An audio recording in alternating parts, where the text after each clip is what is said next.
These are the best touchdown picks game by game week 15. Starting with Baltimore at Cincinnati, the two best touchdown picks in this game are Derrick Henry and Mark Andrews. This one feels relatively straightforward. This backfield's already scored twice against the Bengals back in week 13, and Cincinnati has given up the third most running back touchdowns overall, so love King Henry in this one. And then what you should know by now is that this historically bad Bengals defense just simply cannot defend tight ends. 15 touchdowns allowed already this year. The next closest is Washington with 9. They've also been giving up a ton of passing touchdowns in general, 29th in the league in touchdown rate allowed through the air. So just because they're getting shredded by tight ends and running backs doesn't mean that they can't get Zay Flowers involved. He would be my long shot in this game, but do like Baltimore in this game a lot and do like some of the passing weapons in general in this one. The next game I want to talk about is Cleveland at Chicago. This is one that I think is a little bit tougher to pick touchdowns for, but I do really like Quinshon Judkins in this one. They just get him so involved around the goal line with some of these different creative type of plays and even some wildcat stuff in general. And now that Jerome Ford has been placed on the IR, hopefully we get a little bit more passing game involvement from Judkins. Would love to see that. My long shot in this game is going to be Jerry Jeudy. Obviously, we've kind of been seeing some of the big plays that he's been able to generate with Shedeur, but the Bears are 31st in points allowed per target to wide receivers, but they are also the second worst in touchdown rate allowed to opposing wide receiver ones. So I think the long shot for Jeudy is pretty interesting in this one. But if your fantasy season isn't going how you hoped, this may help. I've teamed up with DraftKings Pick 6, the official daily fantasy sports partner of the NFL, to give you another way to make game day more interesting. Here's exactly how it works. You just pick more or less on 2 or more player stats, passing yards, touchdowns, things like that. Then it's basically you calling how a player performs and seeing your picks come to life on every snap. And here's the part you should know. Right now, new DraftKings customers who play $5 or more get $50 in Pick 6 credits instantly. So if you're new, you play $5 or more and they drop $50 in Pick 6 credits right into your account. All you need to do is download the DraftKings Pick 6 app and use promo code HOLKA to unlock that offer. In partnership with DraftKings Pick 6, the crown is yours. Jumping back into the touchdown picks, we have Chargers at Chiefs. Obviously, Kansas City needs to continue to win to even have a chance at making the playoffs at this point, but the Chargers have been a lot softer against the run than the pass, so give me Kareem Hunt to score in this game. I also really like Rashee Rice to score in this game. 49% of the red zone targets since returning to the lineup. He also has 17 red zone targets over that span. Next closest player on the Chiefs has 4. So shout out to Rich Rebar for that stat. I thought that was pretty interesting. Obviously a huge part around the red zone and the goal line. The long shot in this game for me would be Travis Kelce. He's playing for legacy at this point. Obviously that drop pass at the end of last week's game was really something that was bothering him. You heard about him talking about that on the podcast with his brother this week. Second on the team in first read target share against 2 high. So it is a reasonable spot for him. And then the touchdown rate from the Chargers perspective, 3rd highest touchdown rate allowed to tight ends. So I actually think that Kelce is a decent long shot in this game. Let's talk about one of the most interesting games on the entire slate. Buffalo at New England. Massive total in this one. The Bills are obviously in a position where they can still move up in the standing. So I think we get a Josh Allen Superman game here. I think he gets in the end zone on the ground at least once. Last time he played these guys, he had 9 rush attempts for 53 yards, and the Patriots played a ton of man coverage in that game. We know that man coverage tends to lead to more rushing opportunities for quarterbacks. So do really like Josh Allen on the ground. And then I think from a most likely perspective, we still want to get James Cook in here. He is one of those guys that did really struggle when these teams played each other earlier in the season. But now that we have some injuries for New England, in particular Milton Williams being out of this game, they've really struggled to defend running backs since then. So I do think that Cook is actually in a much better spot this week and certainly a better spot to score. Commanders at Giants. I don't love this game for touchdowns. I think that the dart projection is somewhat interesting.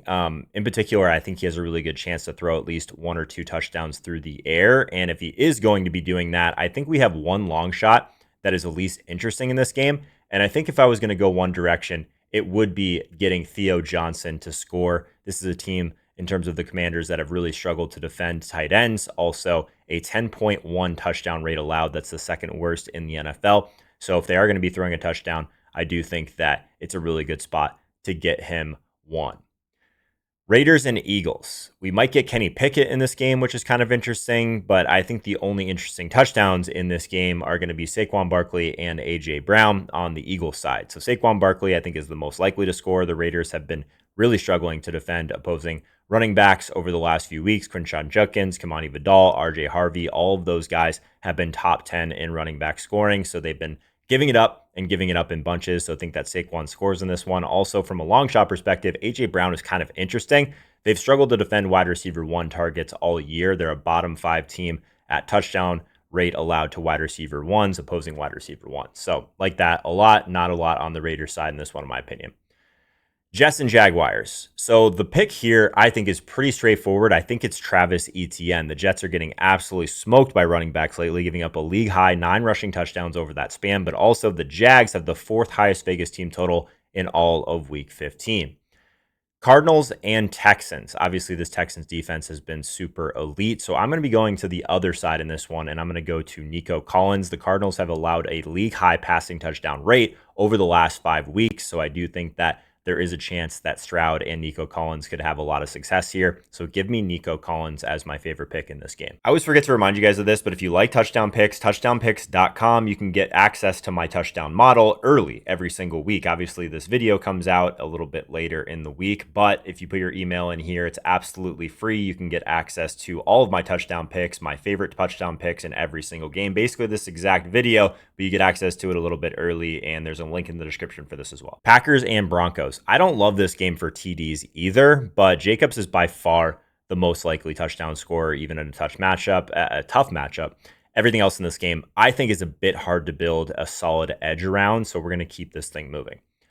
Lions and Rams. This one's kind of interesting for touchdowns. I think there's going to be a decent amount on both sides. Give me Jahmyr Gibbs as my most likely touchdown scorer in this game. I think what's interesting is the Rams have been really good at defending running backs this year, but they actually have struggled a little bit more at defending these elite pass catching options. So Christian McCaffrey goes off against them. And I think if we're going to be attacking something with Gibbs, it's going to be these big plays through the air. So I think there's a chance we get at least one more of those. And it's hard to go against Davante Adams at this point. He didn't score last week, so you kind of see what the floor is at this point from a fantasy perspective. But a league high 26 end zone targets. He's one of those guys that you get him into your touchdown slips every single week. Panthers and Saints. Yeah, this one was a little bit tougher in general, but I think the matchup is going to facilitate a ton of running, and Rico Dowdle is the one that is going to get the majority of those looks. I think Chuba Hubbard's still going to generate more of the passing game involvement here, but I do like Dowdle quite a bit just to rack up some volume. And I think if we wanted a long shot, Ted McMillan still makes a ton of sense. The Saints have been facing a ton of targets from opposing wide receiver ones. The Saints have not been facing a ton of targets from opposing wide receiver ones. Again, they've been facing a ton of running volume, which is why we like Dowdle, but the efficiency has been off the charts. So when these wide receiver ones are targeted, the Saints have allowed a massive target touchdown rate. So 28th in terms of target touchdown rate allowed to to opposing wide receiver one. So like Ted McMillan as a long shot in this one. Let's talk about Titans and 49ers. I think it's pretty simple to grab our most likely touchdown scorer, Christian McCaffrey. Only the Rams have a higher Vegas team total than the 49ers this week, but also the Titans have allowed the 3rd most rushing touchdowns this year, so I'm not overthinking this one. Also think that Kittle is somewhat interesting in this game. They've been getting absolutely crushed by tight ends recently. Obviously, Harold Fannin, 8, 114, and 1 last week, so I think that Kittle is in a really decent spot here.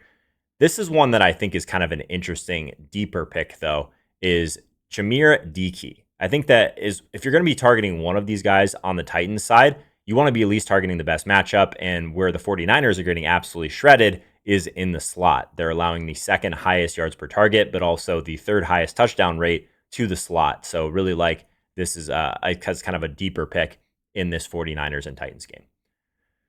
Colts and Seahawks. Regardless of who we get at quarterback for the Colts in this one, I think we're going to get a ton of rushing volume for Jonathan Taylor. I don't know how high his ceiling is from a yardage perspective, but do think he's the most likely to score in this game. That's not game-breaking by any means, but I do think that he's going to get the football regardless of who is behind under center.